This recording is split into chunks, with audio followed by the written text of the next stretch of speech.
রাশিয়ার জনসংখ্যা এত কম কেন? আপনি হয়তো ইতিমধ্যে জেনে গিয়েছেন যে রাশিয়া পৃথিবীর বৃহত্তম দেশ। এমনকি ভূমির দিক দিয়ে রাশিয়া অ্যান্টার্কটিকা কিংবা অস্ট্রেলিয়া মহাদেশ থেকেও বিশাল। কিন্তু এত বড় দেশ হলেও রাশিয়ার জনসংখ্যা এত কম কেন? প্রায় 1,71,00,000 বর্গ কিলোমিটার আয়তনের দেশ রাশিয়ার জনসংখ্যা মাত্র 16 কোটি।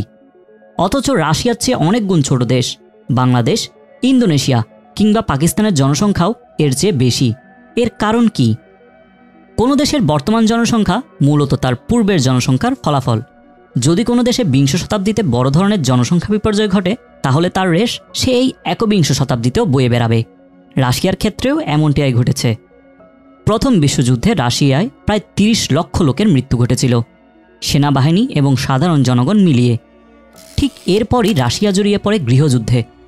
বলশেভিকদের লাল বাহিনী বনাম কমিউনিস্ট বিরোধী সাদা বাহিনী, মৃত্যু ঘটে আরও 1 কোটি লোকের।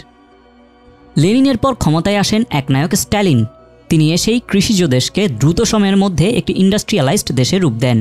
কিন্তু এর ফলে দেখা দেয় খাদ্য ঘাটতি। মৃত্যুবরণ করেন আরও প্রায় 50 লক্ষ রাশিয়ান। কিন্তু স্ট্যালিন এতেও থেমে থাকেননি। 1936 থেকে শুরু হয় বিরোধী পক্ষের ওপর দমনপীড়ন এবং জোরপূর্বক গুলাগে পাঠানো। প্রায় 10 লক্ষ রাশিয়ান হারিয়ে যায় স্ট্যালিনের এই কথিত পার্যে। কিন্তু রাশিয়ার ভাগ্যে সবচেয়ে বড় বিপর্যয় তখনও বাকি ছিল, দ্বিতীয় বিশ্বযুদ্ধ। আর কোনো রাষ্ট্রে রাশিয়ার মতো এত মানুষের মৃত্যু হয়নি।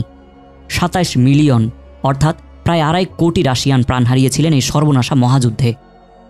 2 বিশ্বযুদ্ধ এবং মধ্যবর্তী একনায়ক শাসনের দগদগে ঘা রাশিয়া আজও বহন করে চলছে।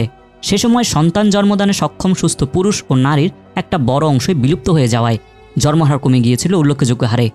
রাশিয়া সেই ক্ষতি আর সামলে উঠতে পারেনি, যার ফলে আজও রাশিয়ার জনসংখ্যা বিস্ময়করভাবে কম।